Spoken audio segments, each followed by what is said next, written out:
me suis dit, oh, merci Seigneur, ça c'est quelque chose que je dois transmettre pour que le peuple de Dieu, chacun puisse être conscient que dans les choses de Dieu, il n'y a pas de mélange, il n'y a pas de complications. Pendant qu'Apollos était à Corinthe, Apollos était à Corinthe, Paul, après avoir parcouru les hautes provinces de l'Asie, arriva à Éphèse.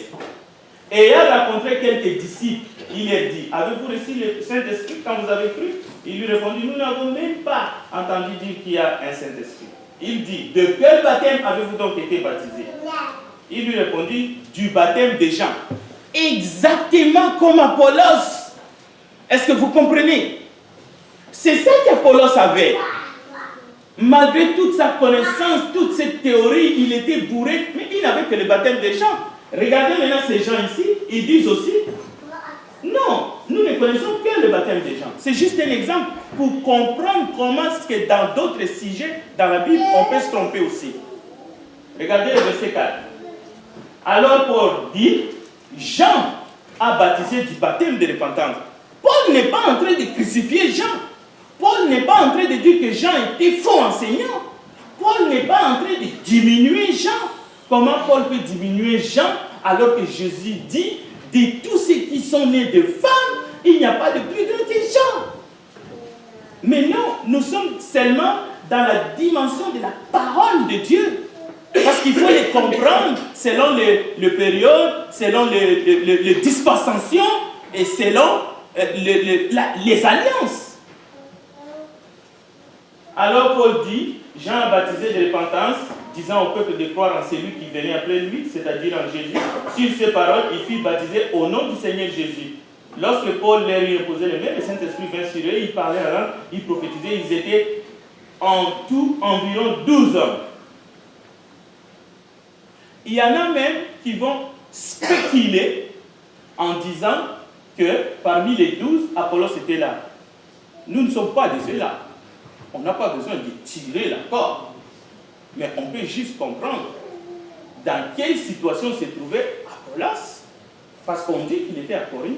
Et dans quelle situation ceux-là, si ils devraient se faire baptiser au nom de Jésus, malgré qu'ils ont reçu le baptême qui venait des dieux et des gens, ils devraient encore pas se faire baptiser pour la deuxième fois, mais la première fois au nom de Jésus pour le pardon de leurs péchés. Je voudrais que l'enseignement soit clair et sans aucun doute dans le cœur de qui que ce soit.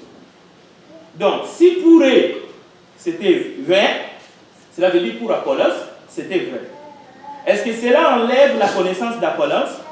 Cela réduit Apollos dans le rang de simple adepte dans la synagogue? Non. Bien entendu, non. Mais est-ce que nous voyons Apollos un homme fidèle, mais jusqu'au bout, qui s'humilie, qui ne cherche pas ce que lui, il pense, mais qui s'humilie à Dieu? Oui, on voit ça clairement. Y compris les 12 qui sont. Voilà un peu l'ensemble du message. Je ne sais pas s'il y a des... J'ai 5 minutes. S'il y a des commentaires, des questions, si ce que je viens d'exposer, c'est la suite logique, parce qu'il y avait une très bonne présentation le dimanche passé, et aujourd'hui, si vous avez encore des doutes, peut-être par rapport à ce que vous avez fait dans votre vie, par rapport à la connaissance qui est en vous, ou au message que vous transmettez aux autres, ou par rapport à ce qui est fait dans le monde, qui est votre frère en Christ, qui ne l'est pas, c'est les Écritures, ce n'est pas moi, c'est les textes bibliques que nous devons lire.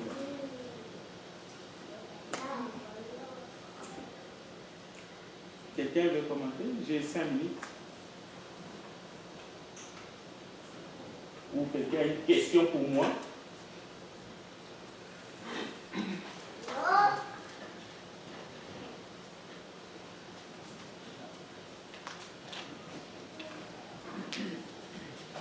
Ce qui est intéressant ici, c'est la synagogue. La synagogue est restée active beaucoup de temps, même après la Pentecôte. Jésus lui-même allait enseigner dans la synagogue, mais l'Église est établie on dirait que les premiers chrétiens allaient gagner des âmes dans la synagogue. Et bien, c'est ça. Si vous lisez au verset 8, ensuite Paul entra dans la synagogue où il parla librement pendant 3 mois. Il discourait sur les choses qui concernent le royaume de Dieu, s'efforçant à persuader ceux qui l'écoutaient. Là aussi, c'est un bon point. Souvent, on dit, on a poussé quelqu'un à se faire baptiser, ainsi de suite. Non, écoute. On ne pousse pas dans le sens qu'on te prend, on te un catch là, boum, dans l'eau. Non. Mais persuader, ça veut dire quoi? C'est insister. C'est parler dans votre cœur.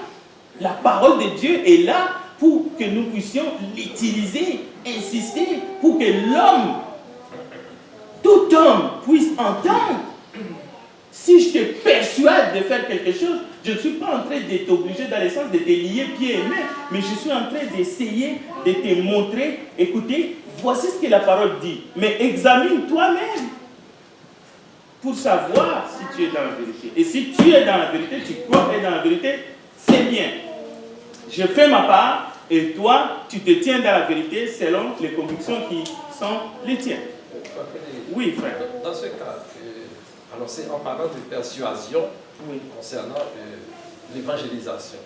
Et est-ce qu'aujourd'hui, vous ne pensez pas la méthode dont nous utilisons pour faire l'évangélisation, c'est qu'on amorce dans la mesure où on rencontre quelqu'un et puis on annonce l'évangile, en fait, la sainte doctrine, parce que nous savons que c'est un peu mélangé, confus aujourd'hui, et que si nous savons que c'est la vérité, nous avons la vérité, et nous savons qu'il y a des gens qui meurent de faim de cette vérité, est-ce que, en fait, cette persuasion, on ne devrait pas l'avoir, peut-être voir la personne, revoir, chercher à le revoir, etc., plusieurs fois, jusqu'à ce qu'on est sûr qu'on gagne la personne. Oui, on doit avoir cette persuasion. Et même ces aides, ce feu-là, on doit... Quand ça manque, ce n'est pas une bonne chose pour l'Église, pour nous chrétiens. On doit persuader les gens à connaître la vérité. Mais si soi-même on a un message qui est mélangé, c'est pas bon. Il faut qu'on... C'est avec la vérité que tu vas persuader, comme tu as dit. Mais si tu as la vérité, tu ne persuades pas, tu es froid, tu es en mort.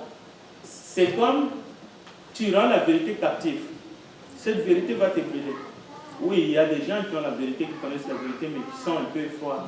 Même qui sont très froids. C'est leur amour qui s'est refroidi envers Dieu. Leur premier amour. Ils ont abandonné. Mais ils connaissent la vérité. Et au fait, Jésus dit clair, il dit, vous avez honte de moi. C'est pas que tu n'as pas la vérité, tu connais la vérité. Seulement tu as honte de Jésus face à cette génération. Alors, on ne va pas entrer dans les jugements que chacun, avec la question et la réponse, se place devant Dieu et essaie d'aller de l'avant. Mais si quelqu'un à qui tu as déjà donné cette vérité et que tu le vois, tu le refermes, quand la personne t'a dit « mais tu m'en as déjà parlé », est-ce que ça peut vous pousser à discontinuer à arrêter? Non, ça ne peut pas te pousser à laisser. Juste pour ces jours-là, tu peux les laisser tranquilles, mais Dieu va préparer peut-être une autre occasion où tu vas revenir avec beaucoup plus de fermeté encore, parce qu'il ne faut jamais lâcher. C'est comme les médecins. Les médecins ne nous laissent pas tant qu'on est malade. Tant qu'on ne te donne pas congé, tu es là-bas, ils vont continuer à te donner tout ce qu'ils ont besoin. Et même quand tu vas à la maison, ils enchaînent encore, parce qu'ils savent qu'ils ont... Le médecin veut que tu sois guéri, qu'ils soient en bonne santé. C'est la même chose avec nous qui ont l'évangile, vis-à-vis du monde qui est perdu. Ok, alors, s'il n'y a pas d'autres commentaires, il est Moïse. Je vous souhaite un bon culte. On se souhaite un bon culte. Au nom de Jésus. Amen. Amen.